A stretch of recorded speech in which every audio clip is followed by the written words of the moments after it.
Hi guys, আজকে আমি আপনাদের এত সুন্দর চটপটি খুব সহজেই বাড়িতে বানানো শিখিয়ে দিচ্ছি। চলুন এর জন্য আমার কি কি উপকরণ লাগছে একবার দেখিয়ে দিই। আলু, ডিম, কাঁচা লঙ্কা কুচি, তেঁতুলের কাঠ, পেঁয়াজের বেরেস্তা, আর লাগছে চটপটি মশলা, শসা। এবার দিয়ে দেবো ডালটা আমি আগে থেকে লবণ দিয়ে সিদ্ধ করে নিয়েছি। অবশ্যই বন্ধুরা, ডালটি সিদ্ধ করার আগে 4 থেকে 5 ঘন্টা ভিজিয়ে রাখবেন, তাহলে খুব ভালো সিদ্ধ হবে। এবার পরিমাণ মতন পানি তুলে নেব। পানি তোলা হয়ে গেলে এবার এর মধ্যে দিয়ে দেব স্বাদ মতন চটপটি মশলা। আমি এখানে 1 চামচ এবং 1 চামচের একটু বেশি নিয়েছি। আপনারা চাইলে এর থেকে বেশিও নিতে পারেন।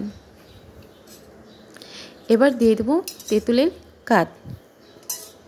তেঁতুলের কাঠ দেওয়া হয়ে গেলে সবগুলো উপকরণ মিশিয়ে নিতে হবে।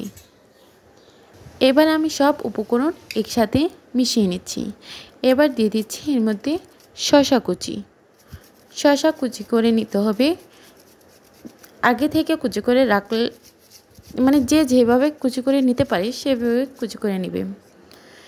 শসাটা কুচি করা হয়ে গেলে এবার দিয়ে দেব এর মধ্যে আলু কুচি।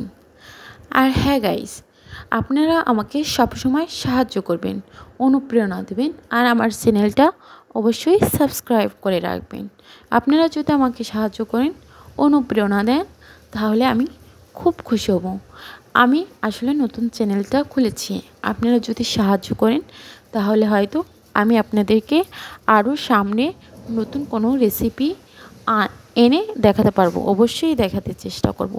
হ্যাঁ গাইস, এবার আমার আলুটা কুচি করে দেওয়া হয়ে গেল। এবার যেটা দেবো সেটা হচ্ছে ডিম। ডিমটি আমি অবশ্যই চিকন বাস দিয়ে কুচি করে নেব, তাহলে খুব ভালো হবে।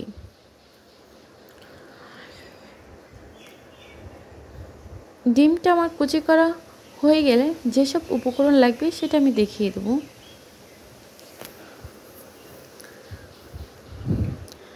ডিমটা আমার কুচি করা হয়ে গেছে। এবার এই সব কিছুর মধ্যে দিয়ে দেবো কাঁচা লঙ্কা কুচি। যে যেরকম ঝাল পছন্দ করে সে তেরকমই দেবে। কাঁচা লঙ্কা কুচি দেওয়া হয়ে গেলে আগে থেকে পেঁয়াজের বেরেস্তা ভেজে রেখেছিলাম সেটা উপর দিয়ে দেব। আমার উপর দিয়ে দেয়া হয়ে গেল। ব্যাস, খুব অল্প সময় তৈরি হয়ে গেল আমার বাসায় তৈরি চটপটি রেসিপি। একবার আপনারাও চেষ্টা করে দেখবেন কেমন হয় এই চটপটির রেসিপি। যদি থাকে বিকেলের নাস্তায়, তারপরে আবার ঝড় বৃষ্টির সময়, খুব মজা, তাই না? একবার খেয়ে দেখি তো কেমন হলো। খুব টেস্টি, আপনারাও চেষ্টা